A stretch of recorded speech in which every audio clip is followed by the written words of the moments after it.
어서와. 이런 예언은 처음이지 넷째 날 시간이 되었습니다. 지금까지 함께 하신 여러분에게 감사를 드립니다. 잠시 지난 3일간 예언 세미나 내용을 복습하도록 하겠습니다. 첫째 날에는 저의 간증을 통해서 우리가 오늘 이 자리에 있는 것이 우연이 아니라 성경 예언의 성취라는 것을 살펴보았습니다. 그리고 그 예언을 통해서 우리의 삶을 돌아보면 우리의 인생이 새롭게 해석된다는 말씀을 함께 나누었습니다. 둘째 날에는 다니엘서 11장 40절 41절에 공산권의 몰락이 예언되어 있다는 것을 살펴보면서 성경에 말하는 마지막 시대의 예언들이 지금 우리가 사는 이 시대에도 성취되고 있다는 것을 알아보았습니다.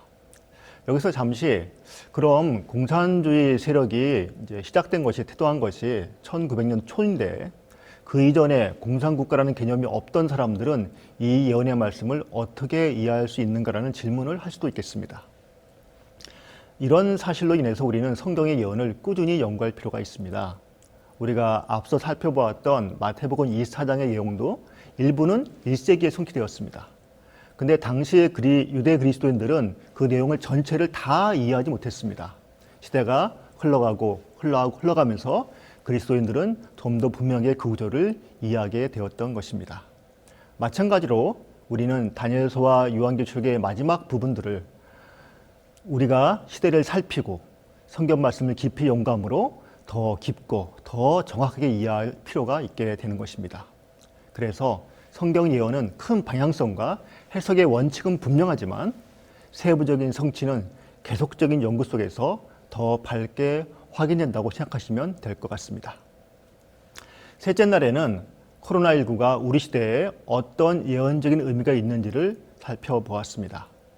그것은 세계적인 전염병이면서 동시에 전 세계 사람들의 자유를 제한할 수 있는 그런 가능성을 열어주었다고 말씀드렸습니다. 그리고 이런 흐름은 전 세계에 앞으로 내릴 1월 협령을 통해서 분명하게 다시 한번 확인하게 될 것입니다. 믿기 힘들 수도 있지만 이런 사실을 역사를 보면 AD 321년 3월 7일 콘스탄틴 칙령을 통해서 그런 일이 이미 있었고요. 지금도 크로아티아라는 유럽의 나라에서 이런 1월 협령이 시행되고 있습니다. 그러나 이런 일이 일어날 때 우리는 우리의 구원이 더욱 가까워졌다는 것을 알아야 한다고 말씀드렸습니다. 오늘 넷째 날에는 이 세상의 거짓 예언에 대해 살펴보도록 하겠습니다. 어떤 분은 예언이 좀 어려워라고 말할 분도 계시겠습니다. 어려울 수도 있지만 마음을 다해 연구하고자 할 때 성령님께서 우리를 함께 도와주실 것입니다. 역사를 보면 어린아이들도 예언을 이해했습니다. 또 예언의 말씀을 전하기도 했습니다.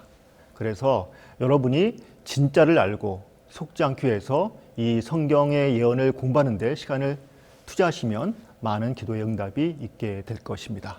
베드로후서 1장 19절 말씀을 함께 읽도록 하겠습니다.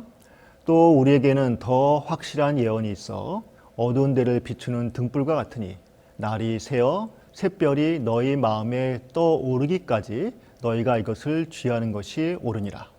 예언을 알면 내가 어디서 왔고 어디에 있고 어디로 가는지를 알 수 있습니다. 저는 이 예언을 함께 연구하는 분들이 샛별이신 예수님을 이 예언 세미나에서 마음에 선명히 이해될 때까지 알게 되기를 간절히 바랍니다. 그러면 예언이 어려운 공부가 아니라 우리의 생명을 구원하시기 위해 예수님이 우리에게 잘못된 가짜 뉴스에 속지 말라고 주시는 사랑의 호소임을 알게 될 것입니다. 미국에서 2016년 12월 5일자 워싱턴 포스트지가 말한 내용입니다. 워싱턴 DC의 피자 가게 카미 핑퐁에서 실탄을 난사해 체포된 에드가 월치가 가짜 뉴스에 등장한 피자 게이트를 직접 조사하려고 범행을 벌였다고 그 신문이 보도했습니다. 피자 게이트는 힐러리 클린턴 민주당 대선 후보가 아동 성매매 조직을 운영했다는 내용의 가짜 뉴스였습니다. SNS에서 퍼진 이 루머를 믿은 월치는 사실을 직접 조사하고자 피자 게이트의 근거지로 알려진 카미 핑퐁을 방문해서 실탄을 난사했습니다. 그는 전형적인 가짜뉴스의 신봉자이었고요. 가짜뉴스의 피해자이기도 하고 가해자이기도 했습니다. 아마도 피자 게이트가 소셜미디어에 퍼졌을 때 힐러리 클린턴 지지자들은 그 사실을 믿지 않았을 것입니다. 근데 트럼프 지지자들은 그 사실을 믿고 싶어 했을 것입니다. 그리고 그 기사를 그들은 여기저기에 퍼날랐을 것입니다. 코로나19 사태에서 사람들이 가장 고민한 것 중 하나가 백신을 맞을까 하는 점이었습니다. 아직 안정성이 확보되지 못한 백신을 맞아야 할까? 저도 그런 고민을 했습니다. 그때 저는 코로나 사태 자체가 지구를 자기 마음대로 지배하려고 하는 한 단체가 지구 인구를 자기 생각 적정 수준으로 줄이기 위해서 일으킨 일이라는 그렇게 말하는 사람들을 만나보았습니다. 백신 주사를 맞으면 우리 몸에 칩이 심어져서 누군가의 통제를 받게 된다고 주장하는 분도 만나보았습니다. 세계 주요 국가의 사람들이 이 정도로 많이 백신을 맞았으면 이미 그들이 원하는 통제가 일어나야 되지 않습니까? 라고 제가 그분들에게 질문했지만 그분들은 자신의 주장을 철회하지 않았습니다. 이후에 저는 백신 거부에 대한 그런 역사를 정리한 책을 읽어보면서 그전에도 그랬고요. 지금도 그랬고요. 자기가 믿고 싶어 하는 것을 믿는 그런 사람들을 많이 보게 되었습니다. 사람들은 진짜 뉴스와 가짜 뉴스 중 어느 것을 더 많이 믿을 것이라고 생각하십니까? 흥미로운 것은 누가 봐도 그것은 가짜 뉴스인데 사람들은 그것을 본다는 것입니다. 그리고 믿는다는 것입니다. 실제 조사에 따르면 진짜 뉴스보다 가짜 뉴스의 조회수가 훨씬 높다는 그런 결과가 많이 나오고 있습니다. 앞서도 말씀드렸지만 사람들은 믿고 싶어하는 것을 믿습니다. 그리고 자기 확신을 얻기 위해서 자신이 믿는 것을 널리 알고 싶어합니다. 우리는 이것을 자기 편향 확장성이라고 말합니다. 그리고 그러한 자기 편향 확장성은 우리를 가짜에서 벗어나기 더욱 어렵게 만들어 줍니다. 세계에는 예언가들이 많습니다. 10대 막 많이 뜨는데요. 그 중에서 그 유명한 한 예언가가 있습니다. 그 사람은 영국의 그레이크 해밀턴 파크라는 분입니다. 이분은 매해 크리스마스가 되면 다음에 일어날 세계적인 사건들을 예언합니다. 한국에서 방송된 한 방송 프로그램에 따르면 그는 이전에 트럼프 대통령의 당선, 암호화폐의 출현, 영국의 브렉시트의 사태, 거대 오징어의 출현, 홍콩 시위, 호주 산불이 일어날 것을 맞췄습니다. 대단하지 않습니까? 그는 2020년 크리스마스 때 2021년에 다음과 같은 일이 일어날 것이라고 예언했습니다. 그는 최악의 기후와 지진이 발생하며 일본 근처에서 쓰나미가 발생할 것이라고 내다보았습니다. 또 히말리아, 이란, 미국 등에서 지진이 일어난다고 예고했습니다. 그레이크 해밀턴 파커는 실직이 전 세계적인 현상이 되어서 전 세계의 각국에서 폭력 수위가 발생하고 미국과 유럽의 경제가 침체된다고도 예언했습니다. 근데 우리나라는 경제가 회복될 것이라고 이렇게 예언했고요. 북한에서는 굶주림이 심해져서 북한 주민들이 폭동을 일으킬 것이라고 말했습니다. 세계적으로 식량 부족 사태가 일어나고 노숙자가 늘어난다고 주장했습니다. 이게 중요한데요. 또한 미국 대통령 조 바이든의 임기가 질병이나 사고 때문에 내년에 올해 짧게 끝나고 대통령 보궐선거를 실시한다고 말해 눈길을 끌었습니다. 그 후에 여성이 미국 대통령으로 당선된다고 예언을 했습니다. 이제 지금 2022년이 되었습니다. 지난해 그의 예언들이 얼마나 이루어졌나요? 바이든 대통령은 올해도 그냥 미국 대통령으로 있습니다. 또 얼마 전에는 우리나라를 방문하기도 했습니다. 그는 이전에도 2017년에 남북한이 통일된다고 예언했지만 그 예언은 이루어지지 않았습니다. 확인해 보면 그의 예언이 맞을 확률, 성취될 확률은 68%라고 합니다. 68%는 대단한 확률인가요? 이 사람은 대단한 예언가입니까? 아니면 거짓 예언가입니까? 사실 그의 예언이 한국에 그렇게 큰 피해를 주지 않았기 때문에 그저 재미있는 가십거리로 넘어갈 수도 있습니다. 그러나 가짜 예언, 가짜 종교적인 예언, 성경 예언을 또한 잘못 해석하는 그런 일은 우리 사회에 엄청난 파장을 불러일으키기도 합니다. 여러분은 다윗 선교회를 기억하시는지 모르겠습니다. 다윗 선교회는 다가올 미래를 준비하라의 약자입니다. 이 단체는 이장님 목사가 1992년 10월 28일에 휴거가 있을 것이라고 주장한 데서 시작되었습니다. 휴거는 1978년에 발간된 어니스트 앵글리의 예수 재림 소설입니다. 랩처드라고 하는 그 랩처라는 뜻인데요. 랩처드라는 뜻인데 황홀한 환이라 그런 뜻을 갖고 있습니다. 거기서 그 랩처드에서 휴거란 말로 번역되었습니다. 그 말은 들려서 올라간다 그런 한자어입니다. 1990년 10월 28일에 예수님이 안 보이게 비밀스럽게 재림하시고 이때 이 땅의 그리스도인들이 하늘로 휴거해서 올라간다, 사라진다는 것입니다.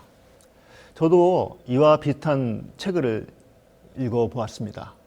그 속에서 신앙이 고백되고 순교하는 그런 모습들이 보고서 제가 감동을 받았던 그런 기억이 있습니다. 그러나 실제로 이 사태로 벌어진 일은 감동보다는 어처구니 없다고 말하는 것이 훨씬 나을 것입니다. 1992년은 제가 목회를 처음 시작한 해였습니다. 제가 부목사로 일하던 부산 서면학원교회, 부산 그 서면학원교회에 있었던 한신빌딩 바로 뒤에 다미 선교회 집회 장소가 있었습니다. 제 사무실로 이렇게 보면 그분들의 모임을 가졌던 건물의 옥상이 보였습니다. 그 옥상에 그 다미 선교회에 다녔던 한 분이 매일 올라와서 정말 뜨겁게 통성기도 하고 방언기도 하고 그런 소리를 제가 들었습니다. 그리고 아무 일 없이 휴거일이 지나갔습니다. 그리고 그분이 며칠 동안 그 뒤에 남아서 계속 기도를 하시다가 어느 날 그냥 사라져 버렸습니다. 그 후에 저는 관심을 가지고 당시의 상황을 취재한 기사를 보게 되었습니다. 그 기사에 따르면 그 기사를 보면 철도원이 휴거에 대비한다면서 가족을 데리고 잠적해 버렸습니다. 또 종말론 교회에 나가지 못하게 하는 부모를 원망하면서 음독 자살한 여학생도 있었습니다.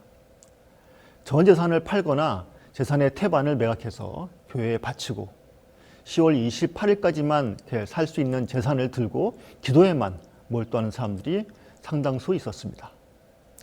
전국적으로 종말론 신도는 수천 명이 이르렀고요. 해외 지부까지 있었습니다. 1992년 8월 10일 날 대검찰청은 수사기관을 통해서 본격 수사를 벌이다가 이장님 목사가 1993년, 휴거 다음이죠. 1993년에 만기되는 채권을 구입한 사실을 찾아냈습니다. 1992년에 휴거될 사람이 1993년에 만기가 되는 채권을 왜 구입했는지 설명할 길이 없습니다. 그 이외에도 그는 수십억 원의 헌금을 신도들한테 받아서 사용한 사실이 드러났고요. 검찰은 1990년 9월 24일 날 이장님 목사를 구속했습니다. 휴거가 일어나기 한 달 전이었습니다. 이장님 목사를 구속했는데도 다미 선교회는 휴거가 일어난다는 주장을 처리하지 않았습니다. 아예 가족과 집을 팽개친 그런 신도들이 교회에 다 모여서 집단으로 생활하면서 휴거를 기다렸습니다. 심지어 10월 25일 이장님 목사가 사과 성명을 내며 휴거는 일어나지 않는다라고 선언했지만 고등학생이었던 다른 선지자가 그의 자리를 대신 채웠습니다. 드디어 10월 28일이 되었습니다. 전국의 166개의 종물난 교회에는 하얀 옷을 차려입은 성도들이 집결했습니다. 신도들의 휴거를 보여주기 위해서 대형 텔레비전을 설치한 교회도 있었고요. CNN, 로이터 등 외신들한테 이 역사적인 휴거의 순간을 취재하도록 허락한 교회도 있었습니다. 그런데 밤 12시 자정이 가까웠지만 애석하게도 신도들은 궁중으로 올라가지 못했습니다. 휴거가 일어나지 않았습니다. 일부 교회 목사들은 담을 넘어서 도망갔고요. 믿음이 흔들린 신자들은 책상을 둘러 엎기도 했습니다. 이렇게 거짓 예언은 가정을 파괴하고 사회를 혼란스럽게 합니다. 근데 중요한 점은 이런 비슷한 일이 이미 미국에서 벌어졌다는 것입니다. 연도가 1992년이 아니고 1988년인 점만 다를 뿐입니다. 휘거 예언은 우리나라의 일뿐 아니라 밀레니엄 2000년대를 앞두고서 전파된 일종의 세기말 유행 현상이었습니다. 나사라고 하죠. 미 항공우주 엔지니어 출신인 에드가 와이즈넌트가 쓴 88년에 휴거가 일어나야 되는 88가지 이유란 책이 대표적인 그런 사례가 되겠습니다. 와이즈넌트는 그 자기 책에서 그의 9월 11일 혹은 13일쯤에 휴거가 있을 것이라고 예언했습니다. 이 책은 미국 전역에 450만 부나 판매되었고요. 그의 베스트셀러가 되었습니다. 와이즈넌트는 성경 내용을 바탕으로 한 내 계산은 정확하다. 내 예언이 틀렸다면 그것은 성경 내용이 잘못된 것이다 라고 할 정도로 자신만만했지만 결국 예언은 성취되지 않았습니다. 미국의 한 기독교 방송은 1988년 9월에 휴거를 대별하는 특별 방송까지 내보냈습니다. 하지만 예언이 빗나가자 와이즈넌트는 말을 바꿨습니다. 그는 그 뒤에 1989년, 1993년, 94년을 종말의 해로 규정한 책들을 연달아 출간했습니다. 이런 실패가 이미 있었는데도, 그것도 반복해서 있었는데도 이장림 목사와 담임선교회는 날짜만 다를 뿐, 연도만 다를 뿐 동일한 주장을 했고요. 동일한 실패를 경험했고요. 동일한 악영향을 사회에 주었습니다. 이렇게 예언을 잘못 해석하면 우리의 삶이, 우리의 사회가, 우리의 가정이 극도로 망가집니다. 그런데 한국과 미국에서 기독교에 대한 극단적인 부정적인 영향을 미치는 그러한 예언 해석의 관점은 지금 사라졌을까요? 남아있을까요? 아쉽게도 지금도 남아있습니다. 휴거의 날짜를 정하는 것 말고는 변한 것이 아무것도 없습니다. 지금도 많은 그리스도인들이 언젠가 휴거가 있을 것이라고 생각하고 있습니다. 어느 날 예수님이 사람들의 눈에 안 보이게 재림하시고 그리스도인들은 휴거가 되어서 지상에서 샥 사라진다고 그렇게 믿고 있습니다. 그리고 그때부터 7년 환란이 이 지구에 일어난다고 말하고 있습니다. 왜 7년간의 환란이 일어나는가라는 질문에 그들은 7년 환란 때에 유대인들을 구원하기 위한 일이 벌어진다고 말합니다. 우리는 이런 주장을 세대주의 종말론이라고 말합니다. 그런데 갑자기 예수님이 비밀 재림을 하시고 휴거가 일어난다면, 갑자기 이런 일이 생긴다면 그리스도인들은 어떻게 그 사건을 준비할 수 있겠습니까? 우리 앞서 살펴보았던 것처럼 주님께서는 더욱 분명해지는 징조들 그리고 구체적인 사건으로 주님의 재림을 준비하기 쉽게 말씀해 주셨습니다. 그런데 갑자기 안 보이게 재림하시면 우리가 어떻게 준비할 수 있겠습니까? 그리고 운전을 하다가 그리스도인이 사라지고 의사가 수술을 하다가 사라지면 아무 이유도 모르고 같이 차에 동승했다가 사고를 당하고 수술을 받다가 피해를 입은 사람들은 도대체 어떻게 할 수 있겠습니까? 게다가 7년 환란을 주장하는 사람들의 근거는 예수님이 지상생애를 하실 때 유대인들을 구원해야 되는데 그 일에 실패했기 때문에 눈에 보이게 재림하시기 전에 안 보이게 비밀 재림을 해서 그 7년 동안 유대인을 구원하시는 일을 하실 것이라고 주장합니다. 이 예언 해석에 따르면 예수님은 실패하신 분이 됩니다. 그리스도의 십자가는 이방인 그리스도인들만을 위한, 그들을 구원하기 위한 것만이 되어버립니다. 그러면 유대인으로서 구원받은 초대교회 신자들의 회심을 우리는 어떻게 설명할 수 있겠습니까? 그리고 그 주장은 바울이 말한 구약 이스라엘 백성의 특권이 신약의 교회로 넘어왔다는 로마서를 중심으로 한 성경의 여러 주장과 조화되지 못하는 내용들입니다.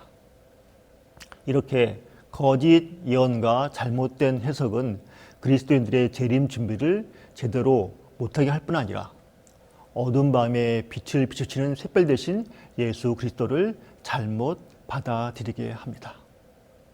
우리는 여기서 다시 마태복음 24장으로 돌아갈 필요가 있습니다.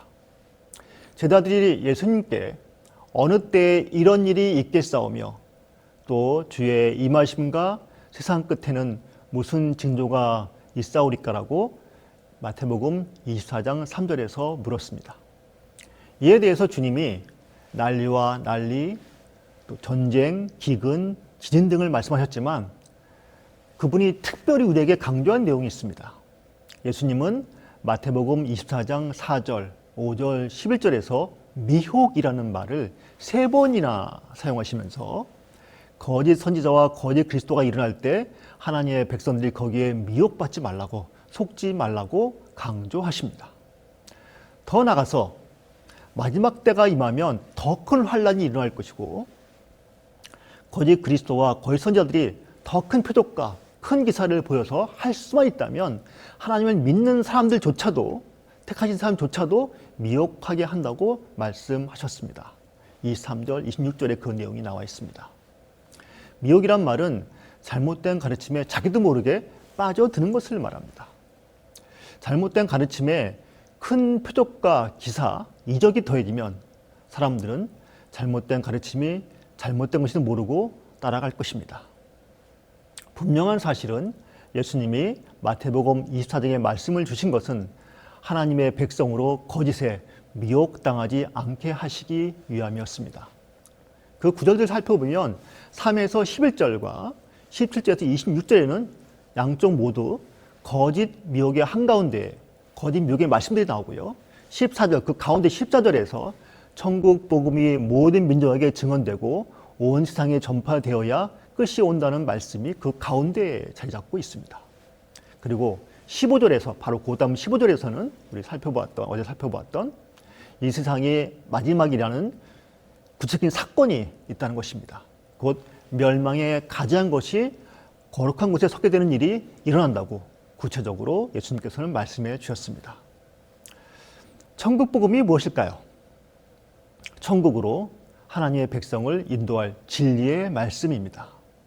이 진리의 말씀을 통해서 거짓과 거짓 사이에 진리인 천국 복음과 전 세계 사람들이 이해할 만한 구체적인 사건이 일어날 것을 말씀해 주심으로 하나님의 백성들로 속지 않게 해 주셨습니다. 그 천국 복음이 모든 민족과 온 세상에 전파되어야 끝이 오리라고 말씀하시므로 누구나 진리를 알 수 있는 기회가 다 주어진다고 말씀해 주셨습니다. 누구나 진리를 알게 됨으로 거짓 복음에 속지 않게 하시겠다고 약속해 주셨습니다. 특히 마지막 시대의 구체적인 사건인 15절에 가증한 것이 거룩한 곳을 지배하여 마지막 때에 온 세상을 미혹하려고 하는 그때에도 속지 않게 도와주셨습니다. 요한계시록에서의 거짓과 진리의 싸움에 대해서 넘어가서 살펴보도록 하겠습니다. 마태복음 24장의 싸움은 요한계시록 13장에서 더 자세히 기록되어 있습니다. 13장 11절에는 어린 양의 모습을 하고 있는데 용처럼 말하는 짐승이 등장합니다. 그 짐승을 요한계시록 16장 13절, 19장 20절, 20장 10절에서는 거짓 선지자라고 말합니다. 그 짐승이 거짓 선지자인 이유는 겉모양은 예수님을 의미하는 어린 양의 모습인데 말은 용처럼 하기 때문입니다. 그가 주로 하는 일이 하나님을 경배하게 하는 것이 아니고요. 자신이 역사에 등장하기 전에 있었던 첫째 짐승의 우상을 세워서 그를 경배하도록 하기 때문입니다. 그리고 하나님은 순종하는 사람들에게 안식일은 당신을 경배한 날이므로 매매하지 못하게 하였는데 그는 일요일에 경배하게 하고 자신을 믿든지 안 믿든지 상관없이 자기 말을 듣지 않으면 강제로 매매를 하지 못하게 하고 심지어 목숨도 위협할 것입니다. 요한계시록 11장부터 18절까지 나오는 내용들입니다. 그러나 우리 모두는 거짓 선지자에게 속을 필요가 없습니다. 어린 양과 유사하게 생긴 존재가 있다는 말은 어린 양이 있다는 말이기도 하기 때문입니다. 요한복음 1장 29절에서 침례 요한은 예수님을 가리키면서 하나님의 어린 양이라고 말하였습니다. 이튿날 요한이 예수께서 자기에게 나아오심을 보고 이르되 보라 세상 죄를 지고 가는 하나님의 어린 양이로다. 이 말씀을 듣고 처음 따라간 사람들이 바로 안드레, 야고보, 요한 그런 같은 예수님의 제자들이었습니다. 뒤에 사도들이 되었죠. 그 뒤에 예수님께서는 당신이 십자가에 죽으시고 부활하신 후에 그 사람들을 모아서 오순절날 성령을 주심으로 그리스도 교회를 탄생하게 하셨습니다. 마지막 시대에도 하나님의 어린 양인 예수님은 하나님의 백성을 인도하실 것입니다. 요한계시록 7장 10절입니다. 구원하심이 보좌에 앉으신 우리 하나님과 어린 양에게 있도다. 17절입니다. 이는 보좌 가운데 계신 어린 양이 그들의 목자가 되사, 그들은 정확히 말하면 내용상 마지막 시대에 환난을 당한 자들을 말합니다. 그들의 목자가 되사 생명도 샘으로 인도하시고 하나님께서 그들의 눈에서 모든 눈물을 씻어 주실 것입니다.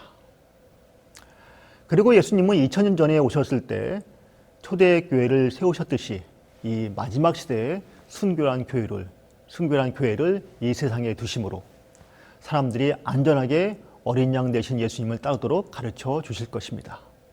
요한계시록 12장 17절의 말씀입니다. 용이 여자에게 분노하여 돌아가서 그 여자의 남은 자손 곧 하나님의 계명을 지키며 예수의 증거, 영어로는 The Testimony of Jesus라고 되어 있습니다. 예수의 증거를 가진 자들과 더불어 싸우려고 바다 모래 위에 서 있더라. 여자는 교회를 상징합니다. 그 여자, 즉 교회의 남은 자손은 마지막 시대의 교회를 상징합니다. 그 남은 교회는 즉 사탄의 세력과 싸우는 교회이기 때문에 거짓이 없는 진리 교회임이 분명합니다. 성경은 친절하게도 그 남은 교회, 즉 마지막 시대의 교회의 특징을 정확하게 말해주고 있습니다. 첫 번째 특징은 하나님의 계명을 지키는 교회라는 것입니다. 가톨릭은 하나님의 계명인 10계명 중에서 우상 숭배하지 말라는 두 번째 계명을 없애버렸습니다.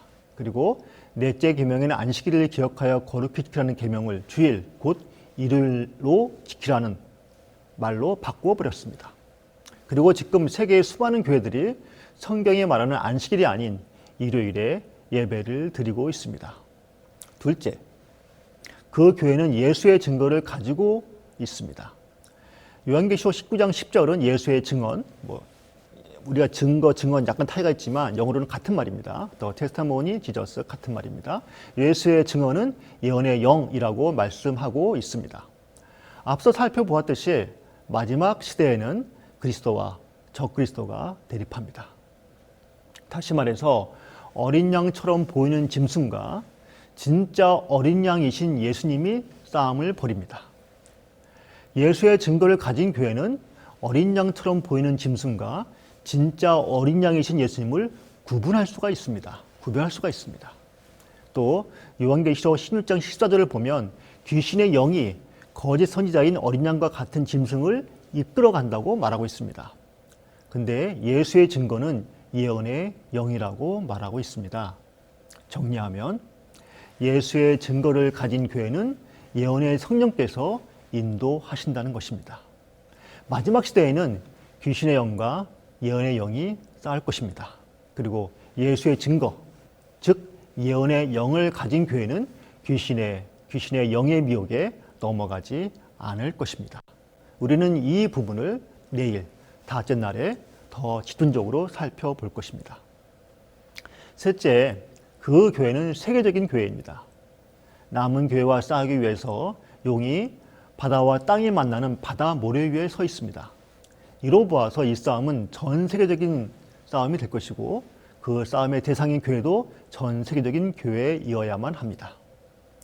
현재 이 세 가지 조건에 부합하는 교회는 바로 여러분이 지금 함께하고 계시는 제7일 안식일 예수 재림교회, 바로 그 교회밖에 없습니다. 이 교회는 10계명 전부를 다 지킬 뿐 아니라 예수의 증거인 예언의 영을 가진 교회입니다. 그리고 세계적인 교회입니다. 이것이 바로 성경이 분명히 예언하고 있는 내용입니다. 이렇게 우리가 어린 양이신 예수님을 올바로 해석한 예언의 근거에서 그분을 따라가면 우리는 거짓 선지자와 귀신의 영에게 속을 필요가 전혀 없습니다.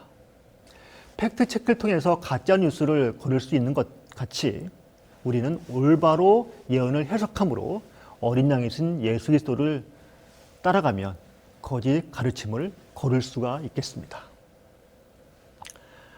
제가 직장인 인터넷 선교 모임을 할 때였습니다. 충청남도 금산에 있는 마달필 수련원이라는 곳에서 1년에 한 번 모이는 정기 모임, 우리가 정모라고 하죠. 그 정모를 갖게 되었습니다. 그 모임에 장로교회를 다니시다가 엘리야 선교원, 일명 노아 방주라고 하죠. 노아 방주파라고 하는 곳에 들어갔다가 나온 한 분을 거기서 만나게 되었습니다. 그래서 저는 그분에게 성경을 같이 공부해보고 무엇이 정말 올바른 진리인지, 올바른 예언이 어떤 것인지를 알아보자고 이렇게 제안을 드렸습니다. 그런데 그분은 성경을 공부하면 공부할수록 그 자기가 다녔던 그 모임인 박모호 씨라고 하죠. 그분의 주장이 맞지는 않다고 생각이 든다고 했습니다. 그런데 자기가 그 모임에 갔을 때 새벽에 그가 간절히 기도하는 그 모습을 보면 자신이 엘리야 혹은 다니엘서 2장의 석국이라고 주장하는 그 사람의 말이 다 진실로 들린다는 것입니다. 그는 정말 진심으로 그런 말을 했습니다. 저는 담일선교회에서 1992년 10월 28일에 휴거가 일어난다고 주장하는 그 사람들이 진심이었다고 믿습니다. 저는 총을 들고서 피자 가게에 총알을 난사한 에드가 씨가 진심으로 나라를 사랑하는 그런 마음으로 그 일을 했다고 생각합니다. 다른 종교나 다른 기독교 교파에 다니는 많은 사람들이 자신들이 믿는 예언이 진심으로 맞다고 그렇게 믿는다고 생각합니다. 그러나 잘못된 진심으로 인해서 많은 가정이 파괴되었습니다. 잘못된 진심으로 인해서 피자 가게에서 사람들이 총의 위협을 받았습니다. 많은 이들이 진심으로 전한 가짜 뉴스로 인해서 많은 피해를 입었습니다. 제가 대학 입학 시험을 준비할 때 오답을 정답이라고 진심으로 생각하고 그 답을 내가 표시한다고 해서 오답이 정답이 되지는 않습니다. 우리가 잘못된 예언을 올바르다고 진심으로 믿는다고 해서 그 잘못된 예언이 진리가 되지는 않습니다. 잘못된 거짓 선지자의 가르침은 그것이 아무리 진심이라고 해도 하나님의 백성을 미혹에 빠뜨려 예수 그리스도의 구원을 받지 못하게 할 뿐입니다. 우리가 오늘 예언을 배우는 이유는 진리를 진심으로 대하기 위함입니다. 진심이 아름답기는 하지만 진리를 대신할 수는 없습니다. 예수님은 나는 길이요 진리요 생명이라고 말씀하십니다. 오늘 예언을 올바로 배우시고 그렇게 배우심을 통해서 어린 양처럼 생겼지만 용처럼 말하는 거짓 선지자가 아니라 어린 양이신 예수님을 따르는 남은 교회의 일원이 되시기를 간절히 바랍니다. 그리해서 어린 양의 인도를 받아 영원한 생명에 이르시는 저와 여러분이 되기를 간절히 기도합니다. 하늘에 계신 우리 아버지, 저희를 거짓에서 구해 주시옵소서. 다니엘서와 요한계시록의 예언을 성경이 해석한 대로 올바로 이해할 수 있게 도와주시옵소서. 어린 양이신 예수님의 인도하심을 따라가는 저희가 되게 하여 주시옵소서. 이 세미나에 함께 하신 모든 분들이 저희와 함께 어린 양이신 예수님의 진리의 말씀을 듣게 하여 주시옵소서. 예수님의 이름으로 간절히 기도합니다. 아멘.